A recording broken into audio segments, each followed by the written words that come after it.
एक British east India company के अंतर्गत 34वीं बंगाल नेटिव इन्फेंट्री का सिपाही, जिसने एक ऐसे विद्रोह को जन्म दिया जो अंग्रेजी हुकूमत को 100 साल के अंदर ही भारत से उखाड़ फेंका। एक छोटी सी चिंगारी बंगाल से उठी और धीरे धीरे पूरे देश में फैल गई। यह क्रांति निरंतर आगे बढ़ती गई और इसका नतीजा ये हुआ कि इस विद्रोह के मात्र 100 सालों के भीतर ही अंग्रेजों को भारत छोड़कर जाना पड़ा। अंग्रेजी हुकूमत ने भले ही उन्हें गद्दार और विद्रोही की संज्ञा दी, पर वह प्रत्येक भारतीय के लिए एक महानायक हैं। वह शख्स कोई और नहीं, सिपाही मंगल पांडे हैं। दोस्तों, आज हम सिपाही मंगल पांडे के जीवन के बारे में बात करेंगे और साथ ही 1857 की क्रांति को समझने की कोशिश करेंगे, जिसने अंग्रेजी सरकार को हिलाकर रख दिया था। तो चलिए दोस्तों, शुरू करते हैं। मंगल पांडे का जन्म भारत में उत्तर प्रदेश के बलिया जिले के नगरा नामक गांव में 19 जुलाई 1827 को एक भूमिहार ब्राह्मण परिवार में हुआ था। हालांकि कुछ इतिहासकार इनका जन्म स्थान फैजाबाद को मानते हैं। इनके पिता का नाम दिवाकर पांडे था।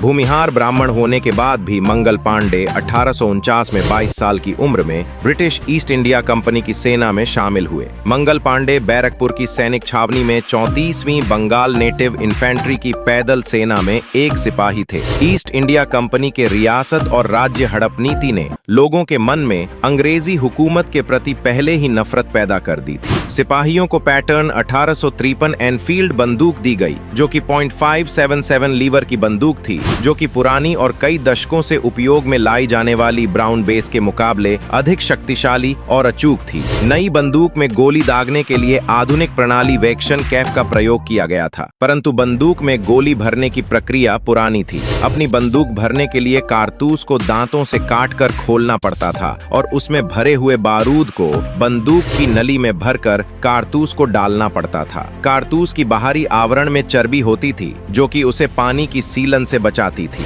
भारतीय सैनिकों के बीच ऐसी खबर फैल गई कि इन कारतूसों को बनाने के लिए गाय और सूअर की चर्बी का प्रयोग किया जाता है। उनके मन में यह बात बैठ गई कि अंग्रेज हिंदुस्तानियों का धर्म भ्रष्ट करने पर तुली है, क्योंकि यह हिंदू और मुसलमान दोनों के लिए नापाक था तथा भारतीय सैनिकों के साथ होने वाले भेदभाव से पहले से ही भारतीय सैनिकों में असंतोष था और नई कारतूसों से संबंधित अफवाह ने आग में घी का कार्य किया। 9 फरवरी 1857 को जब नया कारतूस देसी पैदल सेना को बांटा गया, तब मंगल पांडे ने उसे लेने से इनकार कर दिया। इसके परिणाम स्वरूप उनके हथियार छीन लिए जाने और वर्दी उतार लेने का हुक्म हुआ। मंगल पांडे ने उस आदेश को मानने से इनकार कर दिया और 29 मार्च 1857 को उनकी राइफल छीनने के लिए आगे बढ़े अंग्रेज अफसर मेजर पर आक्रमण कर दिया। इस प्रकार संधीर कारतूस का प्रयोग ईस्ट इंडिया कंपनी शासन के लिए घातक सिद्ध हुआ और मंगल पांडे ने बैरकपुर छावनी में 29 मार्च 1857 को अंग्रेजों के विरुद्ध विद्रोह का बिगुल बजा दिया।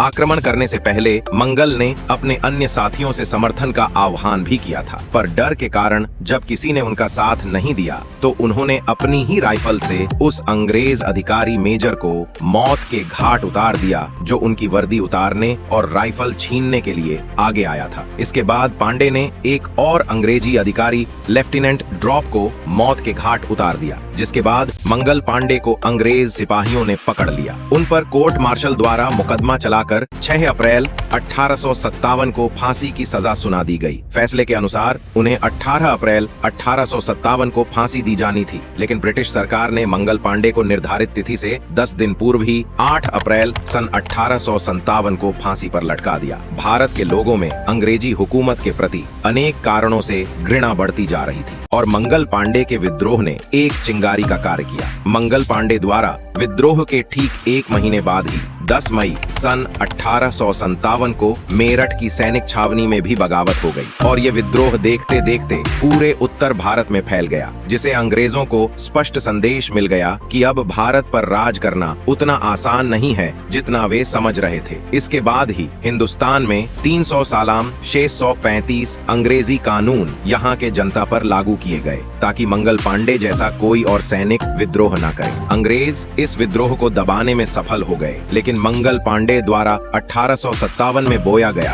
क्रांति का बीज 90 साल बाद आजादी के वृक्ष के रूप में फलित हुआ और 15 अगस्त 1947 को हम आजाद हुए। तो दोस्तों, सिपाही मंगल पांडे की ये कहानी आपको कैसी लगी कमेंट बॉक्स में लिखकर हमें जरूर बताएं। और अगर ये वीडियो आपको अच्छी लगी हो तो वीडियो को लाइक करें, अपने दोस्तों के साथ शेयर करें। अगर आप चैनल पर नए हो तो चैनल को सब्सक्राइब करके बगल वाले बेल आइकन को जरूर दबाइए ताकि आने वाली वीडियो का नोटिफिकेशन आपको सबसे पहले मिल सके। तो दोस्तों, मिलते हैं अगले वीडियो में। जय हिंद, जय भारत।